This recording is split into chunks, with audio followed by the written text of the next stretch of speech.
My story in 13 minutes and 55 seconds or less. I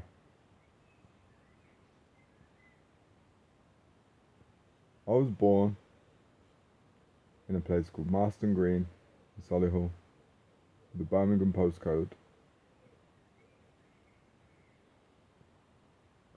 Grew up in Chelmsley Wood,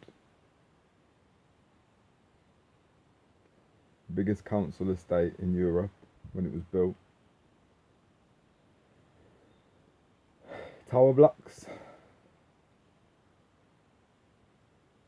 Chelmsley Wood, it's called, but there are not many trees left.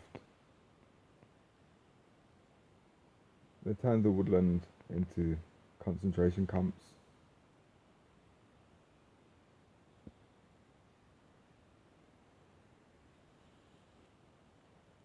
I was a timid, frightened child.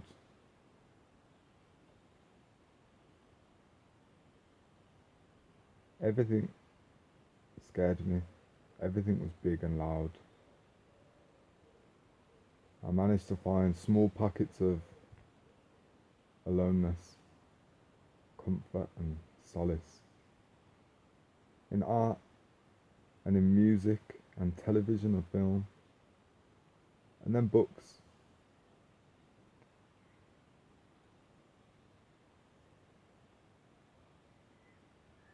All I ever wanted to express was that I didn't feel like I fitted in anywhere.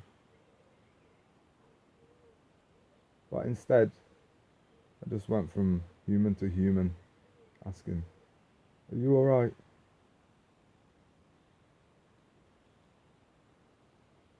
It took me up until the midpoint of my life up to now to ask myself if I was okay.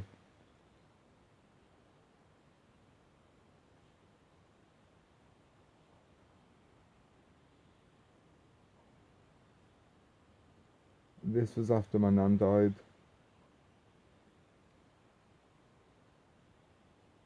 I was always okay while my nan was alive, even when I wasn't.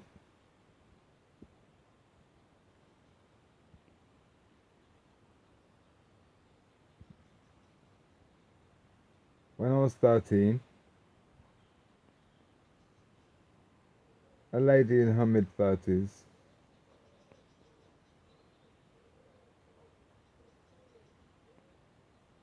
raped me, to put it bluntly, accurately. Sexually activated me against my will. Took my sexual energy, my life force, and disturbed my mind and forced me to build a wall around my heart.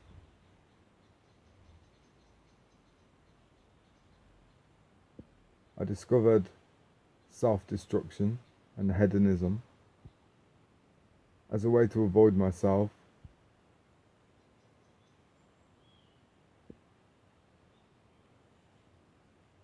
Drifting further and further away from the child spirit.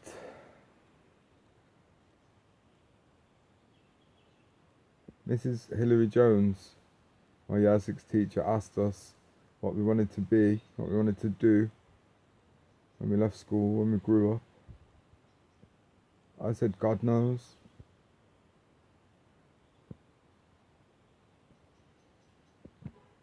At the time, for me, that was just a funny way of saying, I haven't got a clue. Well, I still haven't got a clue. I just want to be myself. I just want to fit in to the master plan in whatever way I was designed and created to.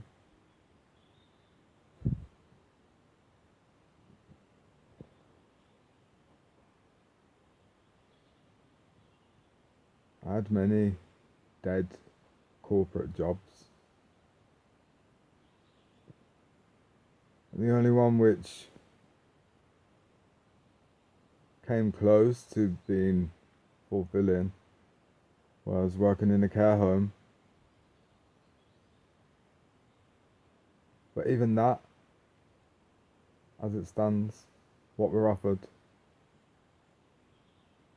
is no working environment for a pure heart. The healthcare system is inverted. But I learnt a lot about humans, about life, about death, about myself.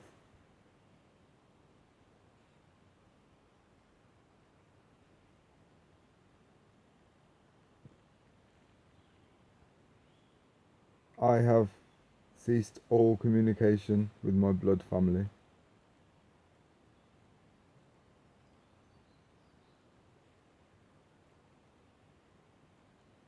And that is not an action in blocking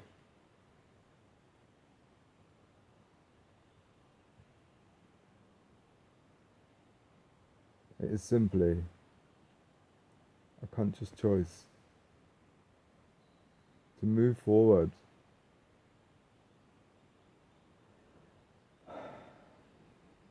with humans that understand me.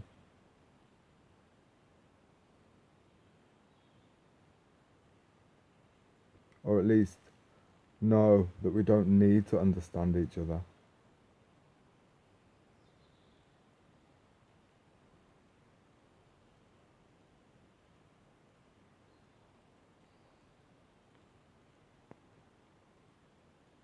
I have died and been reborn over and over again in this life, purposely, willingly, willfully, sometimes not so willingly.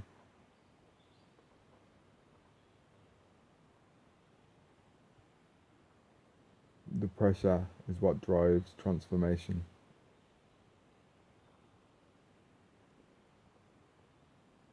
My second chapter. The first chapter was a whole life. This new page, this new chapter, is a whole new lifetime.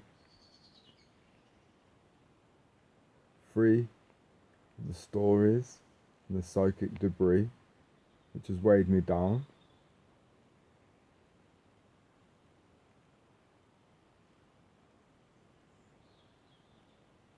Finally separated once and for all from all of the shackles of bondage, the guilt, the shame, addictions, patterns of existing but not truly living. Gone or going, on the way out, something new entirely.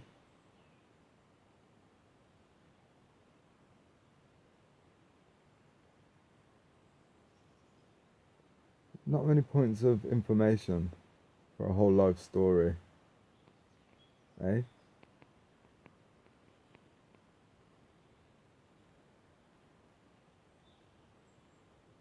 I have thought for some time that I ought to write an autobiography just because my life has been interesting. Objectively, I could see.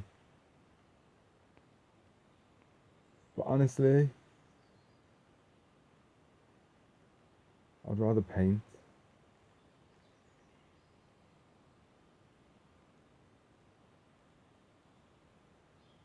Words are boring. I've heard many, many words. I've used more.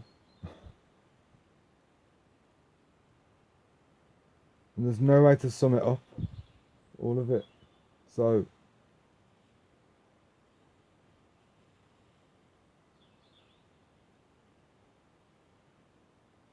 I would hazard a guess that all souls truly somewhere would love, would enjoy living a life of almost silence.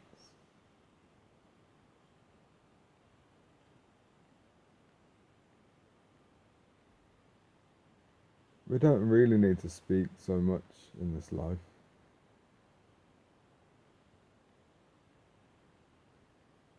I was at a retreat once with 12 hours silence a day, but on the day that I had to cook with with a woman, it was 24 hours silence.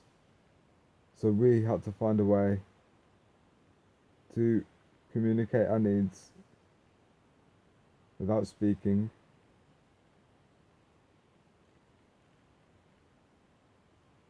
And it was the most peaceful meal that I've ever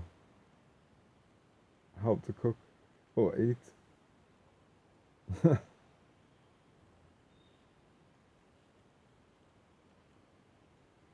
We love words and stories.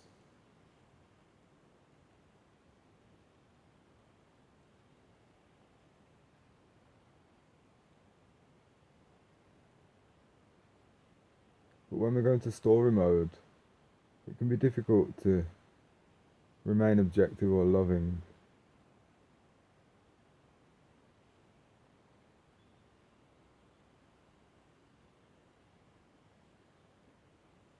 I love, I have love for the same amount of love that I always have had. For anybody that has ever been in my life experience, for any reason, because I honour the fact that every single human deserves to be loved.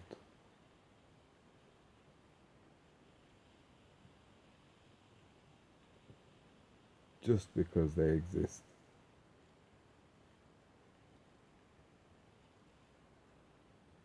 Now, it's just the word love, the definition, the fact that it's open to interpretation.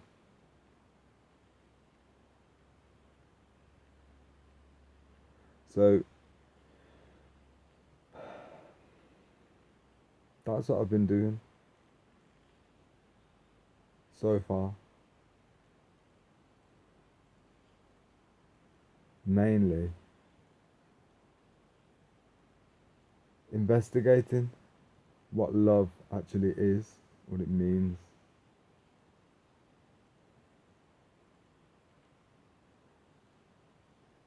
And I did that by seeing how I needed to be loved and by actively participating in that. And that way, I have been able to have deeper levels of compassion and reach forgiveness.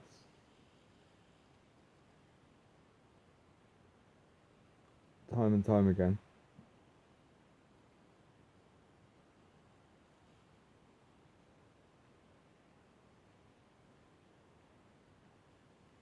So that was my story.